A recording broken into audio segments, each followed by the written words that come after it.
to this thinking, I mean, of course you are, right? Like maybe I'll meet somebody there. Are you, do people kind of, I hate to use the word hit on because that, I feel like sort of, I don't know, that sounds... Do they hit on you and do you hit on them? Do people hit on each other? Yeah. Stacy and I met backstage and we're going out tomorrow. It works.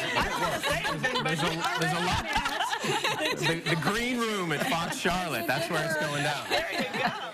That means that we should actually have the great debate here in our studios. You may remember these two back in August when the great debate, a love debate, came to the Charlotte area. So in case you couldn't figure out, because we kind of gave it away, I was going to ask, which of these four, which of the two are the ones in love? Ding, ding, ding, ding, ding, ding, ding, ding, ding.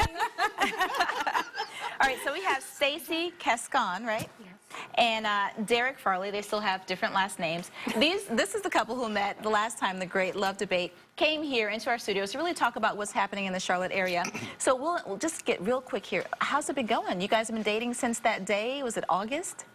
It's been great. It's been 5 weeks, 6 weeks, something like that. And every day's been better than the last. Oh, dear. And you, my dear, are glowing. Both of you are glowing. So it's been great. Yeah, it's been great? Yeah. Okay, so if you want this type of love connection, the great debate is in Charlotte again. And so to tell us more about that, we have Brian there on the end. Love those glasses.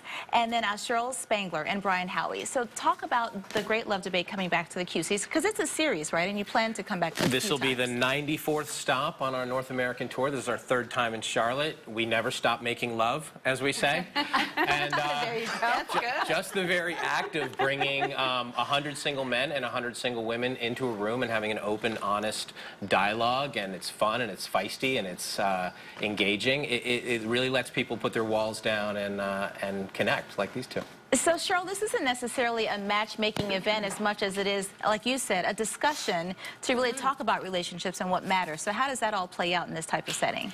It's wonderful. I'm a relationship specialist, and I spend a lot of my time helping singles get ready for finding a wonderful match. And it was such an interesting story because Derek and Stacy actually met each other at a party about 5 years ago. But they were in other relationships, and I think 5 years forward, I think they're probably a lot more ready. And so we have a lot of questions in the debate about where to meet people, but also there are hopefully some discussions about readiness. Readiness is key. Yeah, I met my husband at the liquor store, but we've had a discussion on here. Were you working at the liquor store? Shopping at the liquor store. Yeah, where it all happens, right? There or church. So there you have it. Or the Great Love Debate. So walk us through like what you guys have learned, because you've been a part of the Great Love Debate for a while, and you met years ago. But how has your, I guess, understanding of relationships kind of transformed over the years or brought you both to the point where you're ready right now?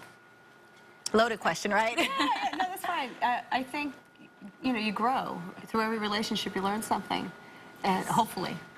And so you take everything that you've learned collectively over the years and know what's right, what's wrong, what works and what doesn't, and hopefully you find that person that is on that same level. Yeah. One of the things she said to me after our first date is, let's not make the same mistakes over. So that's kind of been our relationship credo. Okay. Just let's not make the same mistakes. You know, no one's perfect, but let's not make the same mistakes. Let's go forward and make it beautiful. Well, we're looking at pictures of you guys right now. If you see me kind of distracted, I do think you really do have a glow from the last time you were here. You were both happy people then, but you look very happy now. And the Great Love Debate is tonight at the Comedy Zone from 7:30 to 9:30. Can't guarantee that you'll find love there, but no, it really is a good place to have this open discussion. So thank you all for being here. That's right. Bring us some more love connections, and if you guys decide to get married, Paige and I are going to officiate. We're going to get online. We're going to get our credentials. Thanks, guys, again. So, all right, we have so much more coming after the break. We are going to talk about what